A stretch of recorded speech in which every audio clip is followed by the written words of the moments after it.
Bonsoir. Autre exercice, on m'a demandé de vous présenter rapidement la personnalité sans la nommer, bien sûr.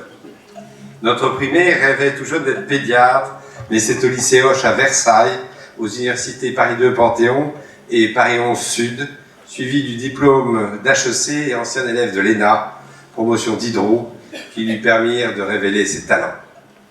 Son corps de sortie sera l'inspection des finances avec l'IGF, plus la direction du Trésor, où il sera chef du bureau des entreprises d'assurance.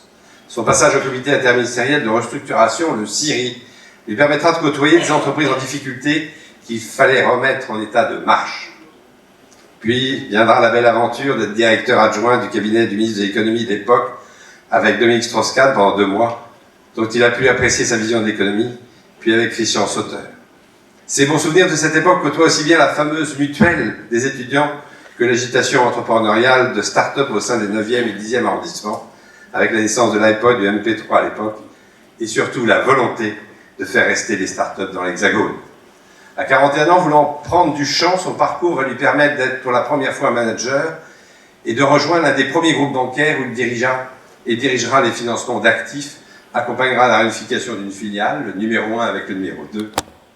Sa volonté d'intégrer une entité où il peut bien connaître l'encadrement supérieur, sentir la boutique qui bouge, associé au développement notamment de l'activité en Inde, lui rappelle d'excellents souvenirs à celui qui en deviendra à 44 ans le président-directeur général.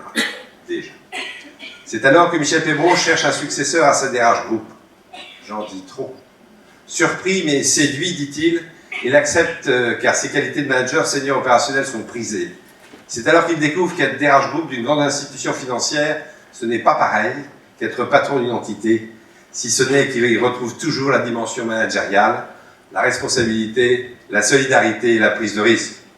Notre lauréat accumulera de surcroît la DRH Group, soit près de 200 000 collaborateurs avec la DRH France, pour pouvoir vivre au quotidien l'activité d'un comité d'entreprise, rappelle-t-il.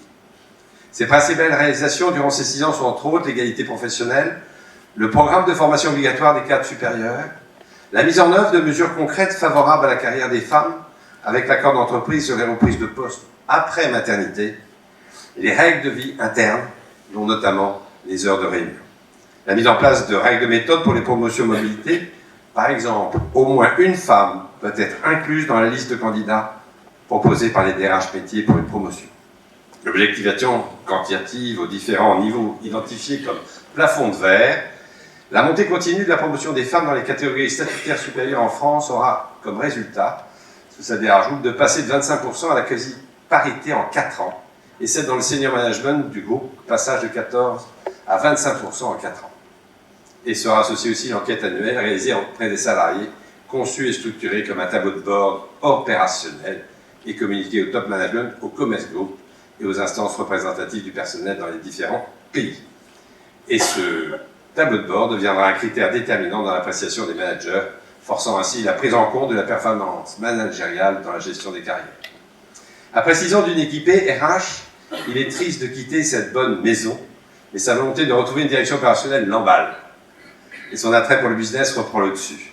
C'est avec une société multiculturelle et internationale que la qualité de directeur général s'opère à 52 ans, avec une entité de plus de 5000 collaborateurs sur 33 pays et 5 continents. C'est alors que l'engagement se réalisera notamment et singulièrement par sa contribution durable en faveur d'égalité de traitement de la promotion des femmes. Son dernier accord collectif unanime, signé en 2012, s'inscrit dans la logique d'une décennie de travail avec les représentants du personnel et ses équipes internes. Ce texte prévoit notamment les indicateurs chiffrés de progrès et l'identification d'un référent.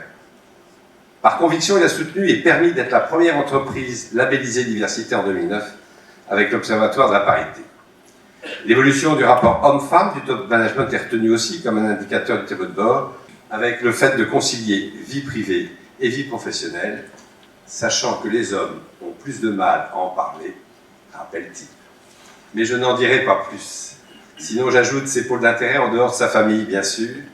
Ses livres de chevet comptent aussi bien l'histoire médiévale et particulièrement le Haut Moyen-Âge que les bandes dessinées et Jaurès, dont il retient particulièrement que tout se fait dans le risque, et j'ajoute choisi. Son film préféré est Le Guépard, qu'il regarderait volontiers en DVD accompagné d'un verre de Bourgogne.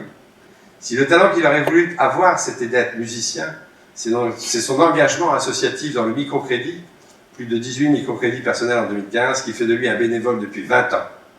De cette association dont il est vice-président depuis 15 ans et président depuis septembre, et en révèle ainsi son grand intérêt pour l'économie sociale et solidaire. Je terminerai en vous disant qu'il aime passer ses vacances en Italie, que son leitmotiv qu'il pourrait vous adresser vient d'un de ses professeurs, le dur est dans le mou, et le mou est dans le dur. J'espère que tous ces éléments vous ont permis de pressentir qui est notre fêté, qui va obtenir le trophée de ce soir du DRH devenu président, qui va obtenir ce soir le trophée du DRH devenu président, et se présentera à nous avec une belle assurance et avec l'assistance nombreuse de ce soir pour le féliciter. Bonsoir.